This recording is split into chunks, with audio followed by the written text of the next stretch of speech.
Yes, okay. Katandika, butandika. Olina for one of those films, atenga kwatidde ate prophet suddenly akatundu akalala. Yes, twongera okubaza mwenna subscribe nze mubere kubeera nga ate subscribe. Not linked to naye nga tukujjukiza era nga bulijjo nti firimu eno prophet suddenly tuleese kati obutundu ak'okutaano n'ak'omukaaga. Naye ate buno ak'okutaano n'ak'omukaaga tekakwatagana na buli obubaddewo ak'okuna n'ak'okusatu. Kansuubire tunaategeera naye nga tutali ku mulamwa gwe gumu, tutali ku mulamwa gwa prophet suddenly okubeera nga twongera okwetegereza Yesu kye yatulagulako nti mu biseera eby'enkomerero mubeere nga ate mwegendereza abantu ab'enjawulo abagenda okujja nga baga bali mu linnya lyange ate nga siri balimu. Wotandikidde omwana yuno azaaliddwa era nga famire ino wano ejaguza Katonda okubeera nga atagiwadde omwana. Bayimbira ddala Mukama weebale. Weebale Katonda atuwadde omwana. Bajjajja bonna we bali ne basenga bajaguza omwana. Kati yayokulembedde James Idontu. Yagamba tujja muyitanga James Idontu. Era waliwo engalo kyokka tugenda okulengera ekyali ebweru. Netala yabaluka. Idontu. James Idontu lyerinnya lye. Kati akabaka kali ebweru. Katandika okuboggola. Adange. Kumbe waliwo omu ku n'abakyala omusambu gwali gutuusa ate mu kiseera ekyo. Okumpi n'amaka gano. Oba omulengedde. Kaakati kano akabwa kaboggola kayina kye kalaba. Eno basaba essaala baga omusajja ono James Idontu ajja kuba wa mukisa. Anaba wa mukisa eri amawanga era anaba wa mukisa mu linnya lya Yesu. Akabwa akatundu yakasirikirawo. Kwegamba omwana ono gwe bafunye bamusabira essaala. Omanyi bw'ozaala omwana kirungi nnyo okubeera nga olunaku lwasooka obeera mu nsi omuwonga mu maaso ga Mukama n'obeera nga ate omusabira. Kati bamusabira nteko ensi ey'omwoyo ewulira eddoboozi lyo era ebeere ng'ewulira nti ddala oli w'amaanyi. Ojja kuba w'amaanyi mu linnya lya Yesu. Tulangirira mu linnya lya Katonda omulamu ojja kuba w'amaanyi. Kaakati omuzimu guno gwali guli mu maka gano nga gulengera omwana ono azaaliddwa. Era gwalina kakapa kaagwo bulungi nnyo n'emizimu emirala egigwetoolodde. Kati kyava abuuza ebizibu gy'ontodde nti gubaddewo gutyo kibaddewo kitya. Ani yakkiriza okuzaalibwa kw'omwana ono? It was Nurse Eki. Nagamba yadde Nurse Eki. Kitegeeza abantu bangi nnyo bazaala abaana naye nga balemererwa obbazaala naye nga Sitaani yagaanye okubanga bazaala abaana abo. Kubanga abo abaana ba ndagaano era nga abaana balina tebalina okukolera ensi wamu n'amawanga.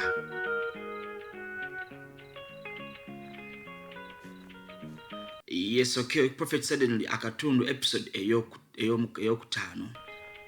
Tukutegeeza nti gwe natera subscribinga. Kikulu nnyo okubeera nga ato subscribinga. Sharinga video zino ku WhatsApp yo oba oliawo ku status yo. N'abantu nibategeezaako mu kkanisa babeere nga ate bafuna content omulungi bw'ati. Wetujjuukidde eno Nurse Eki ali ate mu kubeera nga ate yeekolako. Wabula aba akyekulako bamutegeezezza olina misambwa nti ono omukazi yakkiriza omwana ono okubeera nga ate azaalibwa. Era mu kaseera ako yalumbibwa. Omanyi enzikiza bw'ejjo omanyirawo nti Sitaani yazze kuli Katonda tagira mu nzikiza bw'eti. Kakati amugamba Nurse Eki twakodde omulimu gwadde mukulu nnyo. Omanyi Sitaani alengera ky'onaabeera mu maaso n'asalawo tabeere ng'akifufuddaza. Kati amugamba olina kye wakoze n'ogaana okola omulimu gwaffe. Ekisoko tubulye lwaki tewasse mulenzi oyo. Eddoboozi ly'omanyi ligenda beera ekizibu eri obwakabaka waffe obwa Setaani. Kyava mugamba nti munnange Miyo Kukusheshe. Buli kimu ekisoboka kati ono Miyo Kukusheshe alabisenga Setaani. Omanyi Setaani alina ababaka be kizibu nnyo okubeera nga ye yeetuukira naye alina ababaka be kati nga bano. Agamba naye obuzibu twali tunaatera okukola bulungi emirimu gyaffe egy'okutta omwana wamu ne maama we. Naye waliwo tulina omusawo yadde alina okubeera nga ate akwasaganya okuzaala kuno. Naye omusawo oyo yabadde abeera wala ate ng'enkuba erimu kibuyaga omuyitirivu yagenze n'ebeera nga ate etonnya. Kakati enkuba ebadde ng'etonnya ennyingi omanyi Katonda ateekawo embeera Bayibuli egamba nti buli kimu Katonda akikola ku lw'obulungi bw'aba mukkiriza. Kati enkuba yatonnya ennyingi nnyo ekiro ekyo ng'ate dokita yadde alina okubeera ng'azaazisa tannaatuuka ku ddwaliro. Kati kyava akubira dokita omulala essimu. n'amugamba nti gwe ndowooza azise omukyala oyo ali ku ddwaliro. Era essimu yavuze ng'egamba dokita oli agenda kubeera ng'ate akwasaganya ensonga. Olina video box nga bulijjo. Kano katandika botandika. Hello. Kati essimu yakwatibwa. N'amugamba nti siwa kikujja kati. Naye omuyaga ndaba muyitirivu nnyo enkuba ndaba etonnya. Can you handle the delivery? Yambuuza osooka okwasaganya okuzaalisa okwo nti nja kikolako. N'amugamba kale kangene nkikwasaganya. Era bw'atyo musaatu omusawo gwe bali batumire okubeera ng'ate agenda okuzaalisa. N'abeera ng'ate abiteekamu engatto alabe ng'agenda okikwasaganya.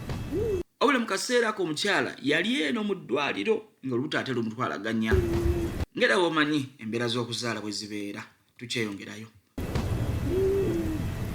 Naye nga bano abasawo jjukira babadde ku mission yakubeera nga battaye wamu n'omwana. Omanyi mbeera mu malwaliro eyo nga temwasabye. Naye bannange ebiseera ebisinga bw'olokoka bino by'ofunanga obukuumi. Abasajja bangi bavuddeyo nga bagamba bali ba devil agent nga bagamba nti ebiseera nga bino bwe bayagala nga saddaaka z'obwana owakazaalibwa bajjanga ne bakebera. Katoyo ate alinga mulokole nga kyangu nnyo okubeera ng'omwana we talina bukulu bwa Kristo Yesu n'abeera ng'ate yatwalibwa. Bano abasawo abamu babira ddala nga bava Magombe. Katoyo n'omusawo n'omusaayi agunywa. Bano nno boolaba baba bagenda otteeka empiso y'obutwa mu ddagala egenda oyita muzadde. Omusawo n'atuuka ne bagamba ebyo tebyetaagisa. Anyumiza ono. Kati ada agamba nga sinaba kuteekamu kwonoona mbeera. Omusajja ayogedde ebigambo ebyayonoonya amaanyi gaffe. Byadde bigambo ki? Byabadde bigambo ki? Omusajja ayogeddewo nnimi. Yazaalisizza omukazi ng'ategeera olw'amaanyi g'ekizikiza. N'azaalisizza omukazi ng'ali mu kubeera ng'ayita presence ya Mukama ng'ayogera ennimi. Mwe tulina bannaffe abali eyo bagamba bino balokole babeeyogeza biki. Naye paka ng'okiyingiddemu olitegeera kye tuba tukola. Kino kyanjawulo nnyo. Amaanyi agazaaza omukazi ono wakati ng'emizimu gye gimwetoolodde gaali gava wa Katonda yennyini. Kubanga ono omwana yali w'amaanyi nnyo, teyali wa bulijjo. Kaakati ono abadde ali wano abanyumiza embeera yabaddewo, naye omuzimu gumugamba nze sibiwuliriza, nze kyempuliriza kiri kimu, mission kubeera nga yawedde. Nabagamba kino sitaani kyakola. Sitaani asobola okukozesa kumbe era amaliza agenda kutta. Kyobola akikulu nnyo kubanga tulina ddiru na sitaani, ddiru zikole na Katonda. Kati ono mukazi wattu. Era olw'ensonga y'emu banne bino biba mu nsi ya mwoyo.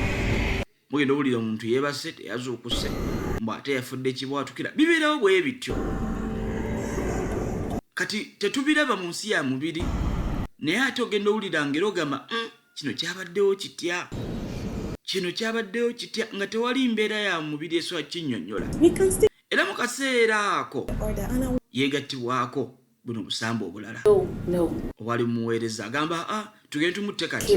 Yamugamba nedda kati ebisobola kubeera nga tetumutta omusajja oyo. Kijja kuba ate kikyusiza ddala ebintu by'ensi na buli kitonde ekiri mu nsi. Kati agamba ne ono omulenzi wanaasigala nga mulamu kijja kwonoona obwakabaka bwaffe.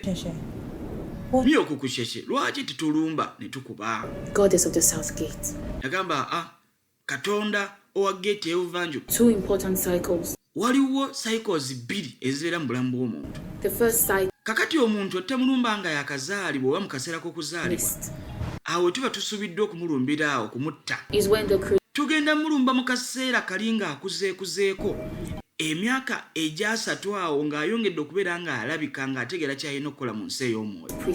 Mu kaseera ako ng'atandise okubeera ng'akola emirimu gye egy'obuweereza. Nga Kristo Yesu yatandika okukola emirimu gy'obuweereza ku myaka 3. Kakati agamba nti awo ku myaka nga wezze emyaka 3 we tugenda omulumbira. Twetegekere mu kaseera ako okubeera nga tumukuba.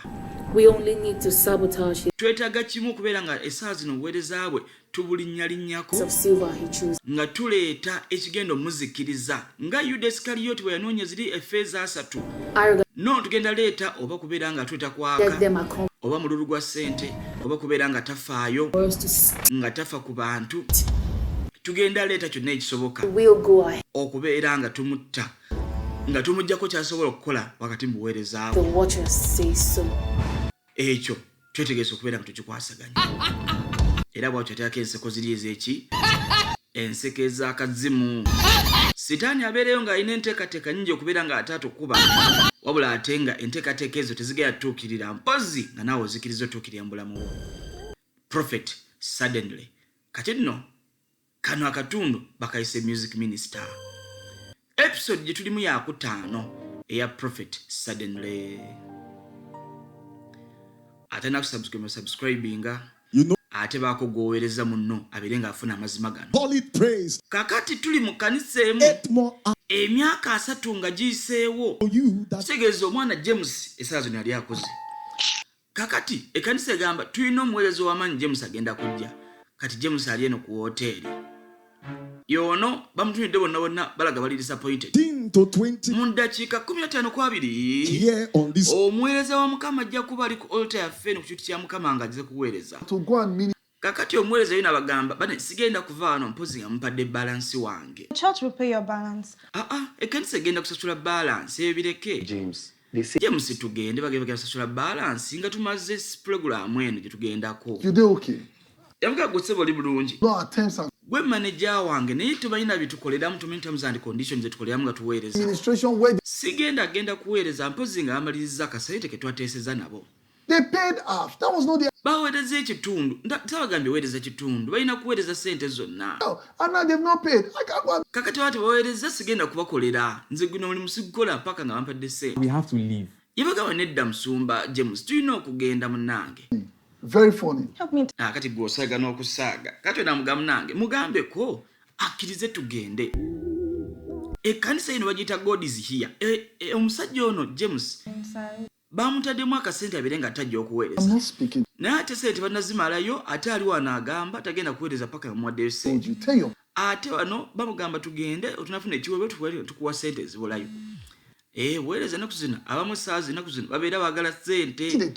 Naye nga tukirabye nti omuzimu gulinda kimu kye ekigenda okuba akikkuba. Era ebiseera ebisinga sitaani ayitiramu ekyo ekikunafuya. Kati abagana omusajja mugamba ajja obudde bugenza nti bamulinze. Mu ddakiika 10 alina okubeera ng'atuusewo. Bamugamba muno omusajja agambye tagenda kukkiriza kujja paka tumaze omusasula akasente ke. Mumugambe tugenda muwa akasente nga tumaze okufuna ate offerings. Bani ola attention gy'oteeka ku baweereza ba Mukama. Baweereza Mukama bagadde ofuna omukisa okuva mu buweereza abo. Naye gw'oli eyo weeraga bwerazi. Bali mujukira ekirabo kino kye tulina Katonda yakituwa. Oba otegeera bw'obeera ng'oli muyimbi mulungi ekyo ekirabo Katonda yakikuwa obeere ng'ogasa abantu ba Mukama. Kyokka ate ggwe oli awo oyagala kimu kubeera ng'ate okijjamu ssente. Ani yagala nti obuweereza bwa ssente? 1 minute, sir. Abasinga bakola ensobi eyo. I said no, they talk to the. Kakatyo namugamba wala omusumba agala okwogera naawe. Ono omusumba Philip yagala okwogera naawe. Sorry. Oli wa big church. Yes, I want to give you. Kale kamwetsi musewo yogereko naye. Essanyu liri wano. Pastor Philip. Pastor Philip mugamba ki? Minister J. Yono omusumba Philip agamba Mr. James mugamba ki sebo? Onsanyusiza sebe simu gyonkubidde mbali segisuubira. Bless God. Mukama mulungi nnyo. Amune mukyala wange yaŋŋambye nti birthday ya leero. Happy birthday. Happy birthday musajja wa Mukama James. Ekitegeeza James essaawa zino awezezza emyaka 3. Giri gye twatagetinga firimu etandika butandisi. Thank you, sir. Happy birthday. Happy birthday musajja wa Mukama. Amugabo mpereza ku akawunti ate mbere nga nkwerezaako akantuntu awo akakuyozayoza okubeera nga ate ozaaliddwa. I'm even in your city right. Ndi wano mu kibuga kyo musajja wa Mukama. Bishop. Kakati tunaakola tutya munnange watusinkana. Yamugamba munnange mbadde nawo n'olukuŋŋaana ate naye simanyi. Saategese kubeera nga nkwaniriza kubeera muweereza omu. Yamugamba bye mbadde nina okwasaganya biringa ng'ebikendedde kati sobola okubeera nga tufuna akadde ate nenzija n'empeereza esayidi eyo. Tusobola n'okujja kati oba oyagadde. Yamugamba nteekateeka twakoze enteekateeka. Yamugamba musumba njagadde nnyo okuweereza mu kkanisa eyo big church. Leka nzije kati. Omanyi oli mukisa nnyo eri eggwanga lyaffe kati twagala tubeere ng'ate twekugatteko tuweereze naawe. Omanyi James ono. Oh, it's my pleasure. So I'll James ono anoonya wali kasente kati amanye ekkanisa eno y'amaanyi era kati ategesa agamba ngende ate nfune kasente ako bwe yewaana nti aganye okuweereza ku kanisa eyo kati amugamba tugenda kuweereza ku kanisa ya Bishop Philip abo tubaleke yambuuza ndako ate bana batulindidde wano awo talina sente tubaagazaaki baweereze sente tebatuwadde tugende nga James nedda tetulina kukola bwe tuti James genda bawe sente bagende tubimaze bwefuna engeri gyobagambamu awo sente zaabwe ozibawe babeere nga ate bagenda naye manya ffe tugenda ku Bishop Philip tubivuddeko ebyabwe Pastor Philip ali wano musanyufu nnyo agenda manyi kubanga agenda mu Miracle Center n'ogamba agenda kuweereza Miracle Center kanisa zimukwezeza amaanyi era mu kaseera ako yali atuuse ku kanisa ya Big Church era kanisa no giraba kanisa ddala y'amaanyi bategese dda n'ekipande kiraga nti omuweereza w'amaanyi yatuuse ddala tulengera munefe Mike Bamiloyo ate omuweereza ddala mu firimu zino naye ate waali era nga mu kaseera ako bagatwanize Minister James muli ewana abaweereza babaaniriza mu maanyi naye njagala mukitegeere nti baatebaaniriza gwe babaaniriza Katonda ali munda mu ggwe nange omunanyaliza ku lunaku olwo nja kuba musanyufu naye nja kukkiriza nti Katonda ali nange ate gwe mwaniriza era oluvannyuma ng'obuweereza buwedde bagamba bana ate naku zino obuweereza butambulira ku social media era abantu bangi bali moved nga balabye views mmeka ezitambudde ku social media oba oli awo munange ffenna tusanyukira ekyo naye bwenda firimu nga mugirabe bangi ate nze nnebaza Mukama nti muba muweereddwa omukisa nga muli bangi kakati omusumba yuno Bishop Philip yeebaza Katonda era alina avubuka bwano naye bannange kale naye oluusi ngamba batwande tufuna ebintu byetukolanga ffe waliyo obuvidiyo omu bwe mpuliranga kale tukireka agamba naye mubale kuweereza nnyo Minister James kakati onali wano agamba naye mbadde nina ebingi ebyokukola kati annemena kujja naye Mukama annyambye nenzijja omanyi nagala nnyo okukyala ku kanisa yo Pastor Philip okubeera nga mpeerezaako nawe era munnange tuweereddwa nnyo omukisa okubeera nga ate tuweerezaako nawe munnange okola bulungi nnyo ffe tusanyuka nnyo kasi tojjako wano ndowooza akalabo wakalabye akatono ke twakuwadde ono omusajja James tajja nga kalabo katono wadde yakavuma nti katono nnyo musumba amugamba munnange oli mukisa nnyo eri ffe kakati ekyo mukyala kikwasaganya amugamba munnange obadde musajja wa mukisa nnyo gye tuli kaakano tulina kye twateeseteese twagala jjaguza kuzaalibwako essaawa zino olina emyaka 31 Wow, bategese dda omanya akasente wekaba wekali ebintu bitambula bulungi ne muba mbuweereza kati bwe tugamba nti waayo mu kanisa togamba nti twagala lya sente zo sente ziweeyo ng'okkiriza kwa Kristo yazikuwa era zimuwe abeere ng'ate akola emirimu egiddako bwatyo bamubiri akayimba akomujaguza ku myaka 31 kyokka ate n'ensi ey'omwoyo yali ekitegedde wakati bano nga bayimba nti azaaliddwa omulundi ogwa 31 waliwo ate ejjengera yali situse kubanga baateekateeka kino kikujjukiza nti sitaani tapowa kano ke kaseera k'okubeera nga James ayolesebwa era alabika okuweerezaako sitaani tapowa yamulemwa nga yakazaalibwa kati gw'oli eyo gamba olaba yennemwa luli ne kati ajja kunnemwa sitaani tapowa alina enteekateeka nnyingi nnyo ez'okukuba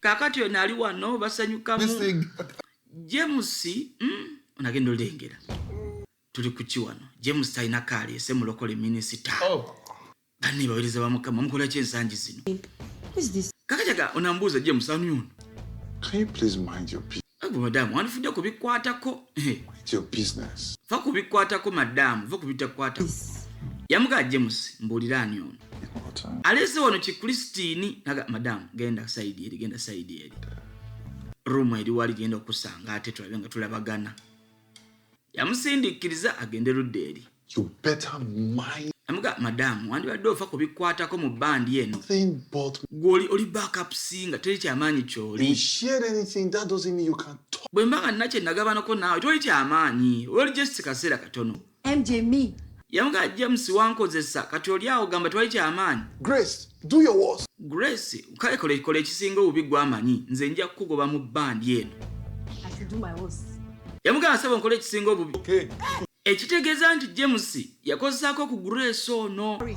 Kati Grace yali amanyi yaliwo ate gino olaba baleeseyo ka Christine. I know. Abaweereza ba Mukama bannange muli eyo muli bayimbi b'amaanyi n'ebino mbeeramu. Tubajjukiza Kristo Yesu mbajjukiza kye yagamba. Yagamba musanyuke nnyo okubeeranga amanya gammwe gali mu kitabo eky'obulamu si bino bye tukola. Kati omuweereza wa Mukama yajja eri musumba we. Musumba wamugamba lwaki waganye okugenda mu kkanisa wakati mu lukuŋŋaana gy'wadde agenda okuweereza. Olwokuba wagenze eri gye wadde bakusasula ssente zisinga. Kati amugamba musumba twakirizanga n'abantu abo ku ssente ate amanyi engeri gye tukwasagamu bizinensi yaffe eno. Kakati bo tebaakoze kye balina kukola naffe tugamba waayi tugende. James okimanyi bino ebintu si byakubeera ng'ofuna kasente mu buweereza. Lwaki okola bw'otyo? Lwaki James obulamu bwo butunuulidde nnyo ssente wandibadde ova ku bintu ebyo. Abantu bangi boogedde ku ngeri gy'okwasaganyamu ebintu bya ssente n'obuweereza. Naye nze ndaba wano waliwo obuzibu obulamu bw'abantu obufuddeeko. Gusooka ombuulire ani asasula omuweereza wa Mukama ow'ennyimba? Gulooza eyamuweereza oba gwe baamuweerereza? Oli mwana wa Katonda. Lwaki tokyusa neeyisaayo ngeri gy'okwasaganyamu ssente n'obuweereza? Obuweereza wa Mukama buli kulambo n'amafuta gali kulamu bwo si ga kutunda. James obuweereza wa Mukama n'amafuta gali kulamu bwo si bya kutunda. Wandibadde ogenda n'obitereeza. Amugamba nange bino byeweetonda sinza alina okwetonda. Gende ewa Pastor James gwaganya ogenda mu lukuŋŋaana ng'akulindiridde. Omutegeeze ki ekigenda mu maaso era weenenyeze eyo. Kubanga yatadde feesi yo ku kipande. Omanyi James ono mu kiseera kino alinga nga Pastor Bugembe oyinza omulaba. Nti bwe bamutera ku kipande abantu bayinza n'okuva ne bajja. Kakati James bw'abeera ng'essaawa zino yadde alina okugenda mu lukuŋŋaana. Ate n'alabulawo kitegeeza ekkanisa eyo babagirabanga abalimba. Kati n'agamba n'abya akafaananyi nga waliwo omusumba akusiga amafuta ku mutwe. Nga naye James waliwo ky'otamanyi bulungi. N'alabya oseka mu kamera oli awo ogamba gwaliko. Tulowooza nti buli akwate ku mutwe aba akwagala James. Omanyi essaawa zino gwaliko. Naye nkugamba wandibadde weera n'omwoyo w'okwawula emyoyo. Kubanga si buli kkanisa nti ebeera kkanisa. Era si buli kyoto nti kiba kyoto kya Katonda. James wandibadde weegendereza. Kubanga abantu abamu bambadde ngoye za ndiga. Naye nga munda mu bo misege wandibadde weetegereza omwoyo wa Mukama ky'agamba era obeere muwombeefu. Kubanga essaawa zino wandibanga owulikika naye ng'ate ekiseera kyonna oyinza okuba tokyawulikika. James ompulidde ebigambo ebyo. Ono ye musumba we bannanga abayimbi muli bangi eyo. Abagamba James mpulidde otanse n'ofuna abakazikazi awo. Yamugamba musumba balimba nze sirina mukazi gwe ndiko. Akamugamba olina omukazi gw'obadde ate olina gw'oŋŋamba nti gweyagala okuwasa. Koye musumba mbikwasaganya mpola naye nengeri gy'atulamu eraga nti alinamu n'ensonyi ate nga twakirabye nti James ebyaddala yeebaka n'abakazi ab'enjawulo. Tuli mu myaka gye gino gye bayita egyasatu gyagenda okubeera nga ate agezesebwamu. Muli eyo muwezezza emyaka sitaani abawewa. Sitaani ali kubawewa. Naye nga gwe n'omuweereza wa Mukama bw'obeera nga amaaso gali ku ssente twakira mu firimu yaffe eyakagwa Prophet Suddenly ebitundu ebisembeyo kyosatu n'ekyokuna. Oba ng'obuweereza otunuliza ssente oli mu buzibu. Kati James ali eno alina omukyala ate gwayogereza gwagenda okubeera nga ate awasa. Naye mbajjukiza mulekerawo okubeera nga gwokapolinga naye gotonakuwasa ate mubeera mwenna awo muba muli mu kikemo. Kakati agawone mbadde ejjo nayo ndeka okugamba naye kati ate nina obujulizi bwano mbadde nda obujulizi bwa maanyi nnyo. Olaba omusajja ono Nathaniel Basi omuweereza wa Mukama onye omusajja ono yayimba Imela musajja wa maanyi. Kati ono omuwala gwakwana ate ali wano anyumirwa oli ate nga naye muyimbi. Yamugamba nnyabo kakati nze tondiiko gwe oli kulaba engeri kabakawo ali mu bwakabaka bw'okuyimba. Kyakati olire ennogguula okuba ono gwe ndiko siri ku nnyimba zo. Yamugamba akale sigala n'oyo nze kaŋŋende. Yala omusajja ono bannange yasigala omukazi wattu anyumirwa ennyimba za Nethel Bassey. Bumunyumira kyava afuna akameseji awo. Twongera ate okuyozayoza mwenna firimu zino baziraba ku mutimbagano. Nyongera okubajjukiza nti bw'olaba firimu zino ng'olabira ku YouTube kitukola bulungi. Wabula omukyalo nagenda okufuna messages. Olwa omuweereza mugamba nti baawo oyo boyfriend wo yeebakako nange era nanzisaamu embuto era nawola abala bangi kyakoze nabo n'amuweereza n'obujulizi. Kati amugamba nfunye obubaka buno okuva eri omukyalo. Laba byampeereza bino birebe si byakusaaga. Laba screenshots za message nga mwogera. Whoa. James yagamba ha. Whoa, what's all this? Gwe byowowola ngamba kiki ekigenda maaso. James Coming from? Tell me. Yambuza bino kate bivaawo. Obviously, he's one of my band members. Omanyi oyo omu ku ba band members bange bennyimba nabo. Omanyi n'abadde na meeting nemugezaako ne mutereza empisa. To fabricate. Kakati agezaako kuteekawo bino okulaba nga anteeka mu tabbu. Scandalize me. This is Ano gwabigamba. Wano just ono just namugoye mu band ne mu discipline kakyaliwo n'agamba nkoze bino. Gwe kyogamba obusungu bwaleeseemu embeera eno. Yamugamba naye nedda James bino mbiwulidde ebbanga lingi ng'otambulira mu bulamu bwe buti. Lwaki bino bulijjo bw'oli nga tonnaafuuka mumanyifu. Wali obeera Katonda ng'osaba wakuŋŋaana nga ne tubeerawo ne tusaba. Walinanga obulamu nga tedda kwogerako nti olina kye wakoze ekikyamu. N'ebino byonna byongedde okujja ng'olabika nga bantu bakulabako. Kakati olw'okuba James bamumanyi musajja w'amaanyi ayimba. Tokyalina budde kugenda maaso ga Katonda kusaba. Olina budde bwa kuyimba buyimbi.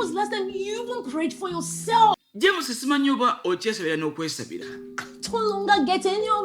Tokyafuna nakadde wadde kubeerako nangeri gy'osoma ekigambo bakola ki. Bannange bulijjo bw'oyabira ekyakusitula ogenda kugwa. Yamugamba eyo y'ensonga enkulu gye badde kyogerako wano. Nkugambye omuntu ali kulimba agezaako kunsiiga busa. Ate gwe ngamba sisaba soma Bayibuli. Ebyo bivuddewa. Kati gwofunyeyo kantu katono oyagala kunvuma kunjogerako. Gwe tolowooza simanyi yeri yakwasa yambulamu bwange. Omanyi kwa mukyali mu dating n'omusajja n'akubogolera bw'atyo. Emugamba kale ntegedde tekina buzibu. Ono Grace ngenda funa engeri gye mukwasaganya.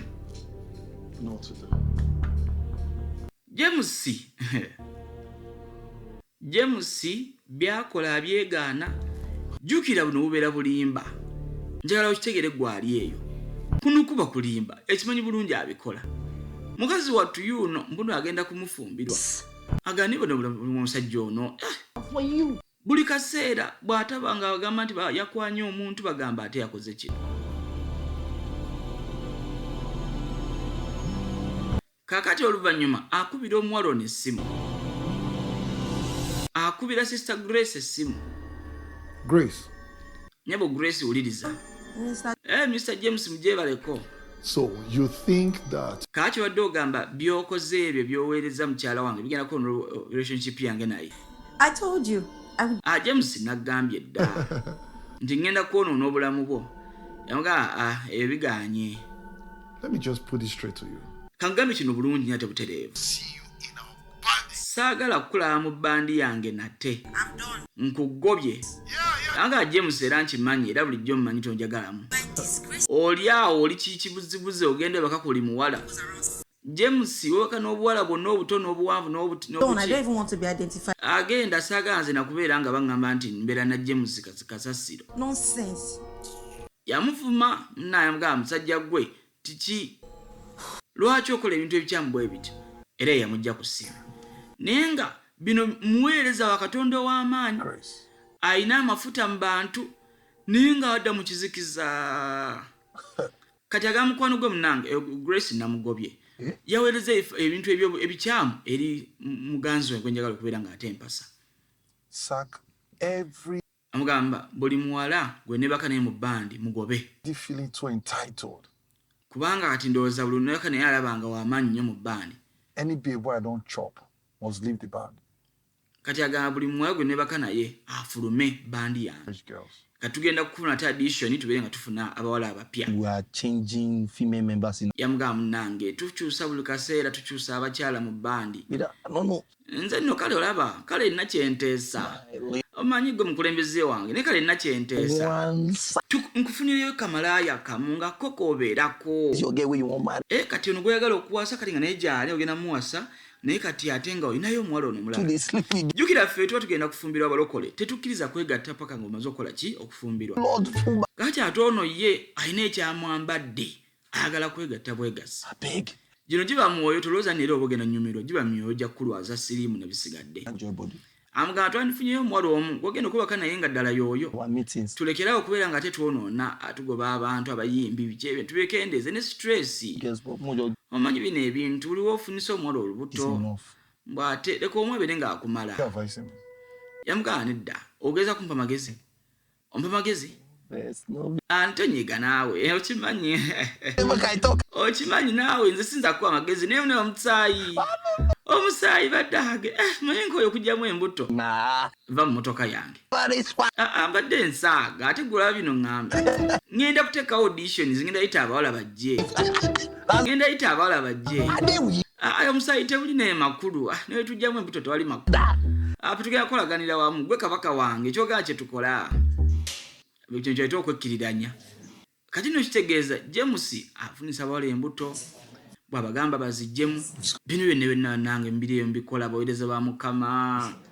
Muli ewa ne mu kkanisa mwekwese naye muli mu kibi mwebikkiridde. Nsaba Katonda atuyambe ffenna tuve mu kibi kubanga ekibi kigenda kutwala mugeena wadde oli muweereza w'amaanyi. Kaakati oluvannyuma James alina gy'ayitirako. Ono si Lawrence oyo. Lawrence oyo musaatu ali eno teryamumanyi tanaba kubanga ate asituka. James yali ku ntimbe za buli wamu. Kaakati James agwegwe tosembera obwedde obuwala babukkiriza ne bukuba ne haaga. Agamba tosembera. James yamugamba wayi soka olindeko tulize kyagamba. Kale yogera mangu. Banaye mbadde nsaba ngenda kujja mbasika naye kati mukkirize njogereko wano. Munnange James gwanzaamu amaanyi mu kuyimba kwange. Kale tewali buzibu. Yenze Lawrence oyo Lawrence yegwe oyo mugenda maaso. Omanyi video zonziraba zonna ennyimba nazimalayo. Era nze asinga okuwagira mu buweereza abo. Nagula ne gitero nga ndaba njayimbanga gwe. Omanyi ennyimba zo zimpa omukisa nenfuna ennyimba endala. Era mu kanisa ennyimba ne bagamba nnyimba nga ggwe. Kati soko mbulire oyimba oba oyogera. Nange ennyimba. Naye aliko kyoyogedde nnyo yimba tuwulire. So what do you want? Kati oyagala ki? Omanyi manja ndoza nkuyimbiremu tukolemu kolabo nze naawe Mukama wanampa ekisa nkolemu kolabo nange. I'm trusting God that Nesiga Mukama. reach the world Dozi yange ituukeko ku nsi yonna nga mpita mu ggwe. Yoga manyi siina budde. Time, I don't have time. Can I? Siina budde kati ngende oba. Okay, sir. Okay. The first song is just Ne olimba olusooka oluyita Jeshu my love. Kayimba kano gye kali akaddala. Era Lawrence oyo omusajja w'amaanyi mu kuyimba. Yayimba kayimba kano ke tuyita I've decided to follow Jesus. Musajja w'amaanyi Nigeria. Sorry, my. Yoga blaza lindako. I'm smiling. Omanyi ssanyu sirina bulungi. Kubanga neebuuza oyimbye kayimba oba. Mune kano kayimba kange nafunye okuva eri omwoyo mutukuvu. Kati oyimba kika kye kya music. well Oba abakika kye. psalmist. Nyimba bya bunnabbi ate nga bitaddemu ennyimba. Bintu ebyo byakusabasaba ebityo. Obeera mu kusabaasaba nakulangirira. Bamusekerera. Adage okikuba. Yino teyabategera. Buli omu yatseka sekerera akavubuka kano oyo oba kakola biki. Amanyi muganda wange. To advise you the truth. Nze kankwe ku magezi. Future in music. Ndaba toyina future mu kuyimba. Wangi. If you are chanting, Bw'obanga obeera mu byakusaba mpho ky'okuyimba. Gwe toyina future mu kuyimba biveeko. I don't think there's even prophecy. Nzo sira baka we ndateeka ku mutwe gwo. Sigala nakulagula gwe mu bintu bya kuyimba. What's this? Kati soko mbulye biki yotadde ku mutwe. Agamunange no brand yange. Yesu gwe njagala abantu bategere nti gwe nnyimbira. Brother, Muganda wange nkubuulira bw'oba oyambadde bw'oti Comedian. gw'oli comedian mu Yesu mpozi Let's go. ebisigadde katugende yoga alindako muzeeyi James lindako This is one more song. kankuwa kayimba kamu kokka nkukakasa kagenda kunyumira Sing. yimba kaliva mu lugambo kyabayimba agemutunulira mbadde niigiina ali wana ali kweya yeerabidde egye yatandikira okuyimba kati omanyi muli eyo abamu muleka abimbe mwina mu kkanisa ne mupangisa abalala mwina abanangayo mugoba ne mupangisa abalala amanyi ennyo okkuba ffe mu kkanisa yaffe Bishop Eugene atugamba tulina okukuza abantu betuweereza nabo we make disciples omuntu gwenda okuba nga okuza aleme kwefuulira kulaga nti ate omulonda bulonzi He left. kaakati musajja wattu aba yayimba ne bamulekawo aga munange James agenze I know that this is very embarrassing. emuka kino kiswaliza ddala In your combine, omusajja wa Mukama abadde ali wano ku lulwo kyokka ate nakuyitako ng'agamba tolina by'oyimba there's no have a plan for. aga kiraga nti Katonda talina pulaani ku kino So let's just go. tugende munnange tugende kyaka ebyokuyimba byo Let's go. so tulina abaweereza bali eyo bagenda gamba nga tumaliriza ensi eno Let's profit. nti Yesu nga twakuweereza nga twagoba mizimu nga twayimba ennyimba ne basumululwa Yesu n'akabaga bannange eyo namwabikola naye mwali mu kibi mwete mugulumiza mwali mwegulumiza nga munoonya kasente we kali temufa ku myoyo gifa kati muli abaweereza abamu bannange eno firimu yaffe okubeera nga tetwetereeza oluusi ofuuka ow'obulimba oli muyimbi ow'obulimba ku luno tuvudde ku false prophets oli nabbi naye oli wa bulimba oli musinza naye oli wa bulimba oli asha naye oli wa bulimba olw'engeri gy'okwatamu abantu ba Mukama. This is Prophet Joel Ogebe. Yafuna essimu okuva eri Prophet Joel ava mu House of Salam Hot International Ministries agamba ensanyusa nnyo okubeera nga tenkuwuliza. What does your schedule look like? Kati ambuuza munaye December programu ye egamba ki? Because we have something in kuba tulinawo kye tutegesa ate mu December. What date exactly? Ambuuza munaye date ki? looking around 24th nga 24 awo 26 awo to on the 24th. ndowooza 24 ndowooza lubanda dde olabikako. 24th. I think I'm free. amugamba wawe kange programu ndabye ne ndowooza sirinawo nnyo kinkutte. We are free. Tetulina kinkutte ku 24 so okulabikako. No, it's a prophetic awakening conference. Kati omanyi munange tugenda kuba ate tulina conference What God is doing. ate twagalaga Mukama kyagenda mu maaso n'okukola twanjagadde Bring the- obuweereza obwo bwamanyi ate bujja okubeera nga ate bukola wamu naffe. So, how do we go about it? Kati mune tukikwasaganya tutya ekintu bwe kityo. We'll send you an invoice. Tugenda kukuweereza invoice ate invoice kitegeeza ki? Invoice. Kitegeeza kulaga ssente mmeka ze beetaaga. Is it network problem? Kataga nsebo network ensumbi empulidde nga ogamba nti tugenda tuweereza budget yo. No. It is Tewali buzibu network terina buzibu. saying the Ngenda kuweereza epapula lulaga ssente mmeka zolina okubeera nga ate oteekateeka. that invoice to minister Kati kunze ngenda kuweereza eddakiika ndowooza eddakiika 4 20. ate ompe miliyoni ompe dola emitwalo 2. 50. Lindako kati kale eddakiika 15 kale ompe dola gumu kitundu ku ddakiika 15 ez'obuweereza bwange. Okay. So mbayogerawo n'ennimi naga kale Of my kati ku ekyo ogenda tambuza ate ebyennyimba nabo 15 business class. abataano okuffe tulina beera mu business class wamu ne personal assistant wange Fitting a 5-star hotel. ate tufunire 5-star hotel nga tutuuse erudde eyo. The weapons of our warfare are not carnal. Tumagana byetulwanyisa si bya mubiri bya mwoyo As you know. bamuwa budget And kati nno olina tufunira n'emmotoka eza poliisi ezigenda kuba ate zitukulembe otutwala ku hoteri n'otutwala ku I kkanisa want to ask, yaga tewali buzibu kati munenesa bamubuulire ku mitwalo 2 egya dola bameka abaziba bagenda okubeera nga and balaba how many era abalema bameka abagenda okubeera nga ate batambula. would have judged? Yembuuza kuba zino sere z'otugamba zina okugyako ebyamagero ebiyitirivu. is that my responsibility? Amuga kati munange ebyo byenna okukola oba nze nazze kuyimba. No, you cannot tell me that it's not your Tosobola kuŋŋamba nti ebyo tebikwatako ku ssente z'osaba. responsibility that you are willing to give us. Kati munange olina okuba nga otubuulira garanti z'ogenda otuwa mu ddakiika ezaana ng'oweereza. 50,000. Bw'oba tuyakuwa emitwalo 2 egya dola. See Abraham, Isaac, Omanyi Abulahamu ne Isaaka ne Yakobo tulina okubalabako bw'obeera ozze ku ssente ezo. Okay, let's do. Waaki n'eggulu lyonna ligenda kukka. You know, Kale kankwe discount tuggyeko 15,000 kale. hey, man of God, let's do 5,000. Kale kati kole kale 15,000 eza dola. put it to James you. kankubuulire toli wa ddala oli wakikyupulidde mutsi ebyokola si bya basajja ba Katonda. No humility. Yamugamba sebo nga ndi muwombeefu kankubulira amazima toli waddala. Sir, with you. Ne musajja wa Mukama kale wadde kiki ne kiki ogenda kumpa omulimu abanedda. Awa engeri gy'oli busy nsaba okala obeere busy eyo. Tugenda kweyimbira. Tulina kwaya yaffe egenda kweyimbira. Tewali buzibu. No problem. Kale tewali buzibu. Naye nga kimugende nti James toli waddala. Wow. Bale ndowooza mutegeera ekintu kyemukola kino.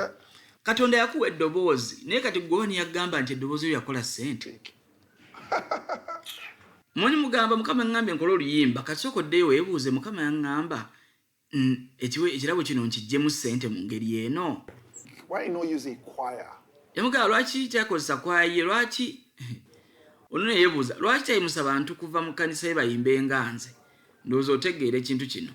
Kinagambye wali nti wandibadde okkiriza kwaya yo. Manyi lw'olinayo emikolo olina b'oyita ne bakulembera kwaya toyagala abantu bakwaya okubeera nga bayimba. Ekyo nno kijja kuba kibi nnyo. Nsaba Katonda gwe n'omuweereza. Sooka oguruminga abantu b'ekkanisa yo. Ffe mu kkanisa yaffe kizibu nnyo okubeera nga ate tuyita omuntu omulala okubeera nga ajja okuweereza. Mpozi nga tukakasa nti omuntu oyo tugenda muyita ate ffe ffennyini tutule wansi tumuwulirize siga nti ffe tetujja kubeerawo. Kakatyo n'agamba ono kwaya lida yangambye nti waganye okubanga okkiriza okuweereza mu kwaya yaffe. Yanga munange ono musajja atwali twamugamba ate tukyusemu ku nnyimba n'agamba ye tagenda kuziyimba. Mune musumba nedda nze saakikoze bwe ntyo. Better without songs. Nabagambye kimu twongeremu okukola obulungi ku nnyimba zaffe. Yamuga ne James bino bibeerawo buli kaseera buli lwojja okubeera nga olina okukulembera akayimba gwe toyagala. Oli awo ogamba olina backup bw'oyagala olina bw'ogoba. Mune ekituufu. Ate James ono ndabera yita akusumululwa. He insists on the singers he wants. He insists. Agamba afaayo nnyo ayagala abayimbi bayimba nabo. Tayagala kukyusaamu buli kimu ayagala kitambule nga ye bw'ayagala. He gets annoyed. Mbumugamba tukyuseemu katono ye nga ayomba. Was last year. Olaba yakumana mwaka guwedde okubeera nga ajja mu practice. My colleague. Yamugamba ne musumba mbeera bikaseera nfuluma ngenda mu kanisa eno ngenda mu kanisa eno. James soko mbuulire. Not an excuse for you not to show up. Kakati ekyo si ensonga lwaki olina kubeerawo mu practices. Kati neebuuza ekibuuzo. Ne ku weekend obeera olina invitation mu makanisa amalala. I can't remember when last I saw you in church. Neebuuza n'okuba nnukula mu kanisa ng'otudde okuwulira ekigambo kya Katonda. Sir. Okuma dyobeera mu kanisa ng'olira ekigambo kya Katonda. In church. Yamugamba nze mbeera mu kanisa era musumba. Kubanga era mu kanisa gye mpeereza wadde mba ngenze mu kanisa ndala. This church. Mbe sirimu eno naye nga kale ngenze kuweza mu kanisa ndala ne mpulira ekigambo kyeyo. With you taking in Naye nga omanyi abayimbi ebisa ebisinga baba mu kkubo. Ayinza okuba alina amakanisa abiri. Yamugamba James walina obeerayo kanisa nga mwosimbiddwa. Ng'ekkanisa eyo yeekubikkako era nga basumba bakumanyi basobola n'okusabira basobola n'okujjukira. So the point is this. Era musumba ensonga yeeno. Ndi bize nnyo mirimu gy'obuyimbi bwange. We are currently working. Era munange ttiimu yange tetukolako alubamu mpya. Tetulina nnyo budde bwa bintu bwe bityo. I'll support you when it comes to Yagamba naye omanyi nja kuwagira. the issue. Naye kyetwogerako essaawa But zino. I don't even know what you're doing. Simanyi na by'okola, simanyi na gy'oliko. He doesn't know what you're doing. Where you're wearing. N'omukulembezeewo tamanyi na gy'obeera, tamanyi na tolina accountable tewambalirira. Really on starts. Omanyi omuweereza atawambalirira taba mwesiga. Close now. Sir. What is begging you? Yamugamba munange nkusaba. Uncle. Teri n'omu anegayirira kuweereza naye bano abantu bali ku byabwe boogera bwogezi. Yamugamba ne musajja omulayo yo n'agaana kunnyombesa tuli mu maaso I go. am an itinerant. James nange nnyini ndi muweereza ntambula ensi nga mpeereza. This church my primary Naye n'ekkanisa ye kkanisa yange era wano mbeerawo nnyo okusinga ewalala wonna. assignment. Guno gwe mulimu gwe Mukama gwe yampa ogusinga obukulu. James naawe nsaba omanyi olina okubeera ng'owambalirira eri omukulembezeewo. You can't keep going Toyinza kumala ng'olinga malaaya atambula mu makanisa. local Omanyi okubeera ng'oli malaaya church prostitute otambula mu eno ogenda mu eri. should not make Eri osanga basiiba eno osanga baba mu kusiiba. whatever happen Eri osanga bali mu kugeri eri osanga bali mu deliverance. Obigatta bugasi oli awo totegeerekeka. closer to him. Yamugamba nti ekirabo kya Katonda kye yakuwa ate kati kikujje ku ye. Local church. Kirina kusembeza ofune ekkanisa yo ey'omu kitundu. James. Ekkanisa y'ekumanyi mw'otuula. You should be James Oyina kubeera nga abantu bakulabirako. Wakiri kwayetegere nti okola bulungi bakolenga ggwe. David kept his father's Puliza bulungi Yakobo yakuuma endiga za kitaawe nga tannaba kugenda mu lutalo. understand. Naawe olina okukuuma wano n'obeera ng'oweereza wano paka ate onafuna omukisa ogenda mu lutalo okubeera ng'olewesa ekitiibwa kyo n'ekya Katonda. Kansubire mu buludde bulungi abaweereza ba Mukama. Nga seera ako ate yavaayo n'akomawo. Yamala munaye nkulikayo oba kubanga ate okomyeyo. Kizibu ki ate gye musoko omuli ekizibu ki? So Moses takes me for. Agane Moses ono omusumba waffe naye I was asking me aliyo mu office adde ambuuza ebibuuzo ebyo ebyawo bisesaasesa. Bibuuzo nga bibuuzo ki? the current in church Ambuuza lwaki sikyajja mu kkanisa, being mbu lwaki mu kwaya sikyabeera mu practice. paying me. Kiki mbwagala nakubeera nga mpumuzaako okuva mu buweereza. I'm a global. Tamanyi nti nze ndi muweereza waggwansi yonna. Expect me to lead the deep. Ansuubira okubeera nga mbeera mu kakanisa kaabwe mbere nga temwempeereza You mukka. singing with those small. Nga nnyimba n'obulenzi obuto obwo obusituka obusituusa obusuula ki. But it is the truth. Gano ge mazima ge nkubulya mukwano. I need to meet the demands of. Nze sisobola kubeera nga omanyi ensi enneetaaga, amawanga ganneetaaga, amakanisa ganneetaaga. Kanisa gali mu kano kakwaya. Yamugaa nedda, Pastor Moses akubeedde okuva ng'okyali mwana muto. Buli lunaku y'abadde agamba nti beerako mu kanisa, oba ng'oli mu kifo kino beera mu kanisa. Naye gye musibeere wa mazima gy'oli. Tubeere wa mazima. Wakoma ddi okubeera mu saaviisi? What I Wakoma ddi akyeŋŋamba nze men at his level playing. omanyi kati musumba leka asigali ku level yaawo nga ye wa kyalo kino nga kale wembeera mu kyalo kino abeera musumba wa ne birekera awo. Playing online. Gomunye ameka abangoberera ku online. Many Abantu bangi 19 bangoberera basubscribinga. from the nations of the world. Naye kakati soko mbulire bino byonna bigenda kubanga biggwerawo. It's there in the Ekkanisa eno enagiweerezaamu nja kuba nsi ky'obuweereza bwange obw'ensi yonna. Full of yourself. James lekera awo. See the way you're talking about the choir. Laba engeri gy'oyogeramu eri kwaya ekuzizza. Found you. Omanyi Pastor James gye yakulonda n'akuza. He assisted you. He gave you platform. N'akuyamba n'obeera nga ate okula n'obeera nga yakutwala n'abasumba b'amaanyi n'abeera nga akwanjulayo. Church. He Naye kati essaawa zino laba ebintu by'okola.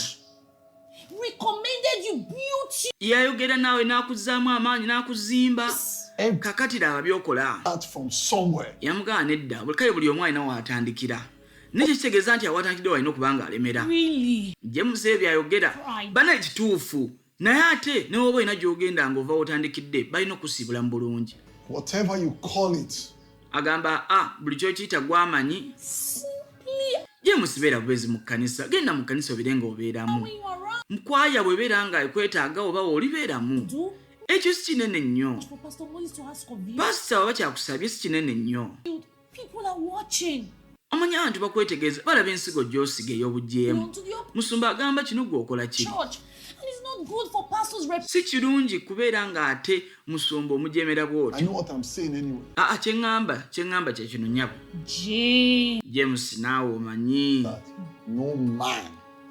Naawe okimanyi teri muntu agenda kutta buweereza bwange nze James. Teri wadde n'omu. Wow. Nebaza musumba wange bannange kubanga yanzimba essaawa zino siyinza na kujja ku kkanisa yo ku Sunday mpozi nga nzikiriza. Ekyo kikulu nnyo kubanga bw'obeera nga How are you? ogamba nti ye kabonaawo era yakusabira yakuwa omukisa tewandijamidde ebiragiro bye. You're not okay. Tudda eri Lawrence oyo musaatu. Maama oyu namugane mwana wange otabeka bulungi. You're not looking good. Tujugire omukyalo ono mu spirituals. I'm fine. You're not fine. Agamba toli bulungi ndi bulungi munnange. You are nothing. Kiki naye kati tonywa amazzi tulina kyokola. Jangu mutabani ombuulire ekizibu ki. I'm okay. Jjukira omuvubuka ono yasisinkanye omuyimbi ow'amaanyi naye muyimbi gwe n'omumalamu amaanyi ogamwe muyimba biki Mr. James. mwe musaba biki. The great Mr. one. James. Agamba nasisinkanye James kyeki mwana wange nasisinkanye James I played my songs, nemuyimbiramu ennyimba zange haseko mama agamba kyekiddako but I'm omuntu yaŋŋambye saayitibwa mu nnyimba zino kuweereza a good voice, era yaŋŋambye eddoboozi lyange si ddungi a genuine call of ministry. era yaŋŋambye sirina buweereza mu kuyimba ngezeeko ebirala kika wano mala budde. I should find something else to do. Yaŋŋambye nina kufunayo kirala kyenkwasaganya bino mbireke. Me, Anange please. emugere maama yaŋŋambye bino byerimu byakuzannya. about all that he said. Emugane mutawani wange ebyo bino byagambye biwulirize naye tebina makulu. Nze mmanyi kikyoli toli bwotyo. Gwe muyimbi gwe nali mpulidde. Era ng'eddoboozi lyo lijjudde ekitiibwa kya Katonda. Emugamba maama nedda. Bino byonna byogera nze sibikkiririzaamu. Oli kunnimba. Emugamba mwana we nakusituufu mutwe lwange. Era nawuliranga eddoboozi ly'obonnabbi ly'okuyimba. Ne mmanya nti wagenda beerawo enkyukakyuka. Katonda yakuwa direction gy'olina okuba ng'otambuliramu. Era ogenda kuleeta enkyukakyuka mu mawanga olw'okuyimbamu. Emugamba nedda oli profession mu kuyimba. Weyangambye nti simanyi kuyimba kitegeeza nti simanyi tubireke. Ndowooza otegera influence gwe n'omuweereza obadde ogyevuna abayimbi. Gwe kwaya leader naye oddawo n'obavuma muyimba biki muyimba ng'obunyenye enkule. Wandibanga wafuuka devil vessel. Muyimbi gwe kwaya leader bulijjo kyakoli devil's vessel. Yamugamba nedda abantu kye boogera tekigenda kubeera nga kyogerera ddala ku ggwe.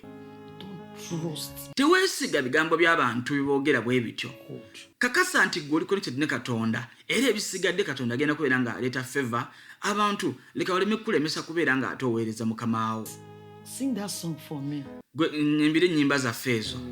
Nyimbira maama ndeka n'okundeka nze omusajja yange simanyi kuyimba. Where you are but Nze nyimbira ngenda kubeera nga mpuliriza ngenda nkakasa ojja kusanyuka nate. Mune maama nyimbira mutabani.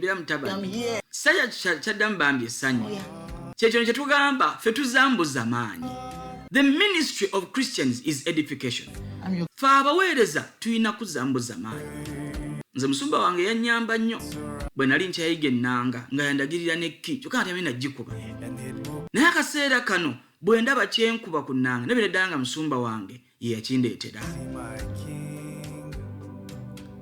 Lunaku lumu nagendako mu kkanisa n'enkuba ennanga ku Sande naye nawulirira ddala nga taŋŋambye nakuŋŋamba naye nawulira nga nkoze kikyamunyo era okuva olwo nalayira mpozzi nga nzikirizza. Kakati jjukira twagobya abawala mu bbandi katulina okufuna nange ono si ekiziivu. Tulina okufuna bye tuyingiza abapya. Yamugamba kale tuusa microphone seebeere ng'ekutuuka. Njagala kuyimba munnange naze ku audition yenze Jennifer bayita abantu bangi ku audition bannange Minister James bulijjo njagala okukulaba. Nina n'ekipande kyo mu nnyumba yange. It's okay. Kale nyabo. Yimba tuwulire. I give you glory, Lord, and I honor you. Basazaamu ono nga tannakimalayo. Sister mulala yajja. Kiki oyimba? I forgot my lyrics. Akayimba nkeerabidde mu nsonyiwe. Kale genda bunajjukira ng'okomawo. It's okay. Genda. Weebale kuyimba. Omulala najja. No, my sister. Sister, you can also go. Genda. Nojja kujja olulala. Well, thank you. Sechizivu. Genda. Ojja kujja musanyufu. There's nothing worthy about you. Kati gwe kyekikulu kiri kugwe genda. Zino auditions. Next person, please. Omulala gye. Wow, ayimba bulungi. There is no Bamusazaamu. Bayita mulala. light. Who's your mentor? Ani akutendeka okuyimba? Nti Bishop Oyedepo. Bishop Oyedepo. Gwe mmanyi obulungi. Ono gwe mmanyi obulungi. Is your music? Yakutendeka okuyimba. Wow. Sing. Kale yimba tuwulire. Lada. Oh, Jesus is my ladder. Yeah. I say follow the ladder. Gwe Yesu ddala. Yesu ye ddala. The ladder. Goberera eddaala ogende mu ggulu. Okay, just. Sister Mega, wandibadde ogenda. Thank you. Tujja kulabagana. Bishop Oyedepo. Bishop Oyedepo yakutraininga genda. Agali Bishop nkwe kuhaaga genda. Ebola yazze. Genda saagala haaga zammwe. Guys, out of over 100. Kati no ngamazo ku interviewing abantu 100 bagamba tebalina gwe bafunyemu sofa. One person that can sing well. Aga omu yekka gwe tufunyemu teswafuna yo mulala. Do you have to waste my time here? Ni mmaze obudde bwange bwe muti mwayise baaki bana tumanyi kuyimba. Mu kaseera ako tulengera kapa. What's that? Alabikako ng'omwana ono yakazaalibwa James. Which of you brought cat? Yino eyise mu audition place yaabwe. Kati kagowe kakapa. Atabuuza naye mwani ani yalese kakapa wano. Sit over there, sir. Kyava anoonya wano sapatu yagenda okubeera ng'ataaka kuba kakapa. Ne kayingira eno ode gye bava ba audition people. Obwedda abayimba gye bava gye kayingira. Agenda okulabikayo nga waliwo ate avuddeyo. I'm here for the audition. Oh, no. Amuganze munange mbere mu audition. Said 2. You are coming by. Twagambye 8 goze 12. Oli serious? Guy, who's there? Gwe ani ali awo? There. Ani ali awo? Tony's, but Aga omumno you know na mazina yazze kuyimba. Let her in. Naye mugaye tumaliriza. no. Mugamba mugamba je. Yagamba amugamba ayingire mugamba ayingire. Give her a chance, please. Naddala nga mukazi mugamba ayingire. Kumbe go and sing. kale genda oyimbe. Okay. Kumbe waliyo emyoyo egyambala emibiri. Thank you. Bane bino bya mu nsi edda gyebiri. Bino gyebiri mu nsi eyaddala. Kakati guguno omwoyo gwambadde omubiri. So what's Mbwazze kuyimba nti gwani? Tasha. Yenze Natasha. What state are you from? Ova mu state ki? Nva mu rivers, nva mu migga. Bano ekigambo migga kyawudde ku district agambye rivers state. I think Tebategedde kyategeeza nti yava mu nnyanja. every time I dream about Kaakati jukira abantu nga bano every time emyoyo nga gino ajja ng'aliko n'ekifutafuta. artist James jukira mwonoonyi taliko mwoyo wa Mukama kyangu nnyo okubeera ng'ekifutafuta kino kimuwamba. every Yatandika okubeera ng'ayimba. time Ekifutafuta kino kyatandika wakiwamba. the wind stirs blow Ne kyayimba tekiriimu wadde Yesu. Kyayimba tekitegeerekeka. anointing I start to smile. Kyayimba tekitegeerekeka naye akiyimba buyimbi kati James yabulidde awo. To say I love you. Temuli wadde Yesu ayimbira James amugamba nga bw'amwagala. Let me take the time to say I care. Wow. Naye nga temuli wadde. Kati abagamba nti I love you Lord. Nejjukira baloodi baba bangi. Lord tekitegeeza Katonda waffe. Gw'osooyimbira Lord wo nga mulala nnyo. Kyova si buli luyimba. Tulina abantu abo nga si balokole. Ne bayimba gospel, gwe bayita gospel music. Naye nga just bayimbe ku Lord. Kati tomanyi bayimba Lord ki. Ne naawe n'obeera nga oluyimba lwagala okubanga oyimba. Lwe munzinirako mu kkanisa. Mwandibadde ekyo mukirekera awo. Abamu balina Lord atali Lord gwe gw'omanyi. James yabulira mu luyimba. Bagenda omukonako James woli. Omwana mulungi akikuba. Yoyo tulotwale oyo. wow? James yakuba n'engalo bamufunye. Mwebale kubeera nga ate mwagadde oluyimba lwange. Mwebale kwagala oluyimba lwange. Amazing. James akayimba yakagadde. Yagaa kale olw'ensonga eyo. Owaayi.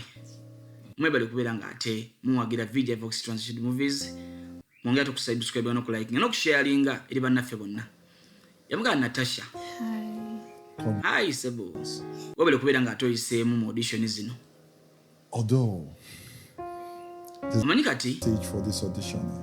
tulina stage ey'okubiri audition eno. Are you ready? Weetegese okweyogera mu stage ey'okubiri. Stage ki? Stage ki? Banange amugambye waliyo stage 2 ey'audition tetumanyi stage ki. Tudde erudde eno. The international. The big. Kakati yuno musajja watu akomyeyo bamubuweereza. How the gig? How did it go? Amuga kibadde kitya kibadde kitya. Kibadde kirungi. Naye ng'olinga akooye alina kodde luwanvu nnyo. Bele. Amuga kiki gyekiri. Enjoy. Gyekiri genda onyumidwe. Welcome. Wetwogerera waliwo amulindidde mu kisenge. Amuga kale tewali buzibu tunasinkana. Ani amulindidde mu kisenge? Kumbe ono yayise mu audition yamuleese waka mu buliri bwabwe obufumbo mpozi tanafumbirigano yamuleese waka gyabeerera ddala.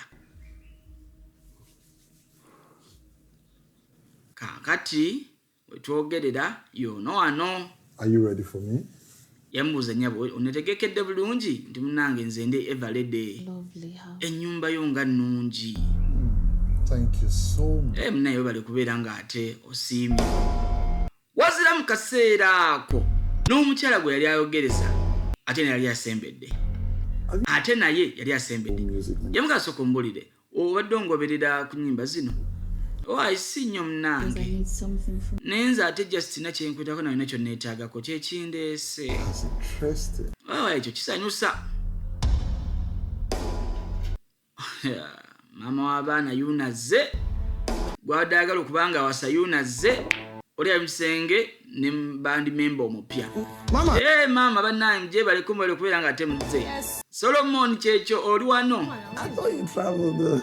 Mbadde manyi wagenza ate n'okola ki n'otambulamu. Why? Kati ate munenga okomyewo mangu. Ekyo nno ekintu akikubuuza omanyirawo nze kwalina emitawaana. Lwaki akubuuza nnyo nti okomyewo? Amuza James aliwa? James yagenzeeko bweru. Ndoza yagenza alina gyagenza okuyimba. Kyoga yagenze gwe n'osigala. Gwe! Supposed to be with him. Bade nalina nnubeera naye. It's a personal Naye kano yadde alina genda yekka ng'alina kukola yekka. church. He went to minister in one church like that. Yagenze kuwezaako mu kanisa emu sayidi eri. Bambi bayise ye nga ye tebayise ffenna nga tiimu. Harvesters. Bagiyise Harvesters, kanisa bagiyita Harvesters of Souls Christ onuloko. Yeah, to Yanoonya amannya gonna.